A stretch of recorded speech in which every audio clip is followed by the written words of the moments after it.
Hello students. आज की class में हम बात करेंगे हिंदी के बारे में, जो कि कक्षा 12 से संबंधित है। रस्मी रत्ती एक टॉपिक है, इससे संबंधित 2 वीडियो पीछे बन चुके हैं। तो इस वीडियो में आप जानेंगे, एक प्रश्न आता है बोर्ड परीक्षा में कि रस्मी रत्ती के द्वितीय सर्ग का वर्णन कीजिए या रस्मी रत्ती के आश्रमवास का वर्णन कीजिए। तो इस तरह से ये जो प्रश्न है कई वर्षों में पूछा जा चुका है। सन 2018 में, 2019 में, 2023 में, 2024 में यूपी बोर्ड परीक्षा में ये आ चुका है और इस बार इसके आने की बहुत संभावना है। तो ये प्रश्न जो है लगातार कई वर्षों से आ रहा है और ये बहुत ही इम्पोर्टेंट है। तो इसमें आज आप जानेंगे इससे संबंधित क्या बातें हैं। इसमें जानते हैं इसमें कि क्या हुआ था। तो इस सर्ग में जो है परशुराम के आश्रम का वर्णन है। तो हम जानते हैं कि आखिर ये परशुराम कौन थे। तो जो परशुराम है ये विष्णु भगवान के 6वें अवतार माने जाते हैं और इनका जन्म जो है त्रेता युग में हुआ था और इसके साथ ही इनको न्याय का देवता कहा जाता है। इन्हें अधिक क्रोध आने के कारण ये कहा जाता है कि धरती से क्षत्रियों को 18 बार इन्होंने समाप्त कर दिया, उनको खत्म कर दिया। तो ये परशुराम का थोड़ा इंट्रोडक्शन था। आगे बात करते हैं इसमें कि क्या है इस सर्ग में।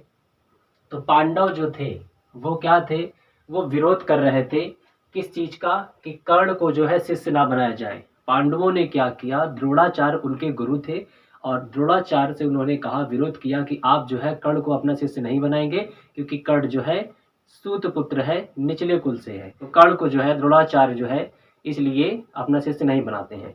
तो फिर क्या करते हैं, जो कर्ण है वो परशुराम के पास जाते हैं और उनसे जो है धनुर्विद्या सीखने की आग्रह करते हैं और कहते हैं कि हमें अपना शिष्य बना लीजिए। तो परशुराम जो है देखते हैं कि कर्ण के पास एक कवच कुंडल है और कवच कुंडल को देख करके उन्हें लगता है कि जो कर्ण है वो ब्राह्मण है और इसलिए उसे अपना शिष्य बना लेते हैं।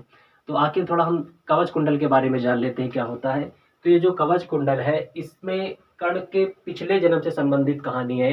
ये कहा जाता है कि जब कर्ण का पिछला जन्म जो था तो उसमें जो थे ये एक असुर थे, कर्ण असुर थे और इनका नाम था दंभोब दवा। इनका नाम था दंभोब दवा। ठीक है। तो इन्हें जो है सूर्य जो देव थे, सूर्य जो देवता थे, उन्होंने 100 कवच कुंडल दिए थे कर्ण को पिछले जन्म में, जिनका नाम दंभोब दवा था। ठीक है। और उसमें से क्या है 99 जो कवच कुंडल थे नारायण भगवान ने उनको समाप्त कर दिया था, तोड़ दिया था, खत्म कर दिया था। तो सिर्फ एक ही कवच कुंडल बचा था जिसको लेकर के जो कर्ण है अगले जन्म में उसके साथ में वो उत्पन्न हुए, उनके पास वो पहले से था। ठीक है। फिर ये कहा जाता है कि जो इंद्र भगवान थे, तो इंद्र जो देव थे, इन्होंने क्या किया कि उस कवच कुंडल को पाने के लिए कई तरह के छल कपट किया और छल कपट से उस कवच कुंडल को पा लिया इंद्र देवता ने। फिर क्या है, वो कवच कुंडल को अपने साथ जो इंद्र है वो स्वर्ग ले जाना चाहते थे, लेकिन वो किसी कारणवश नहीं ले जा पाए और इसलिए कहा जाता है कि वो धरती पर ही उसे कहीं पर छिपा करके चले गए। कहा तो ये भी जाता है कि जो पुरी है, जगन्नाथपुरी है, वहां पर जो कोणार्क है वहां कहीं पर इसको जो है छिपा दिया गया और कुछ जगह पे कहा जाता है कि समुद्र में इसको जो है छिपा दिया गया है, वहीं पर कोणार्क के पास में। तो ये थोड़ा संबंधित बात थी कवच कुंडल से। आगे जानते हैं कि इस आश्रम वासमित्री सर्ग में क्या चल रहा था।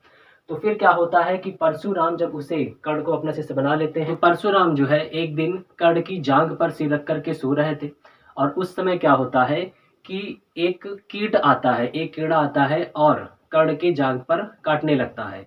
तो कर्ण को दर्द तो होता है। अब वो सोचते हैं कि मैं उठ जाऊं, इसे मारूं या हिलू डुलू कुछ करूं, लेकिन वो सोचते हैं कि अगर मैंने ऐसा किया, मैं यहाँ से हिलता हूँ तो मेरे गुरु की नींद खुल जाएगी। तो वो सोचते हैं कि गुरु की नींद ना टूटे, डिस्टर्ब ना हो, इसलिए वो उस कीट के द्वारा जो काटा जा रहा था उस दर्द को सह रहे थे और सहते रहे। फिर क्या हुआ कि उस कीट के काटने से वहां से ब्लड निकलने लगा उनकी जांघ से और वो जो ब्लड था वो बह करके परशुराम के फेस पर जाता है जब, तो वो उससे उठ जाते हैं, जग जाते हैं और देखते हैं कि कर्ण जो है असहाय पीड़ा के साथ में ब्लड वहां से बह रहा उनकी जांघ से। और ये नज़ारा देख करके जो है परशुराम ये कहते हैं कर्ण से कि तुम जो है तुम ब्राह्मण नहीं हो, क्योंकि ब्राह्मण में इतनी सहन शक्ति नहीं होती है, तुम या तो क्षत्रिय हो या तो अन्य किसी जाति से हो। तो ये सारी बातें हुई कि जो कीट है कर्ण की जांघ पर काटता है और कर्ण जो है नहीं हिलते, रक्त जो बहता है और ये अद्भुत सहन शक्ति के बारे में बात होती है। फिर क्या होता है, तो जब ये बात कहते हैं कि तुम क्षत्रिय या अन्य जाति को हो, तो फिर कर्ण जो है इस बात को स्वीकार कर लेते हैं कि हाँ वो जो है एक सूत पुत्र है। ये बात सुन करके जो परशुराम थे इन्हें गुस्सा आ जाता है और गुस्से में कहते हैं कि तुम मेरे आश्रम से चले जाओ, और जाते वक्त ये भी साथ देते हैं कि मैंने तुम्हें जो भी ब्रह्मास्त्र विद्या सिखाई है वो समय आने पर तुम भूल जाओगे।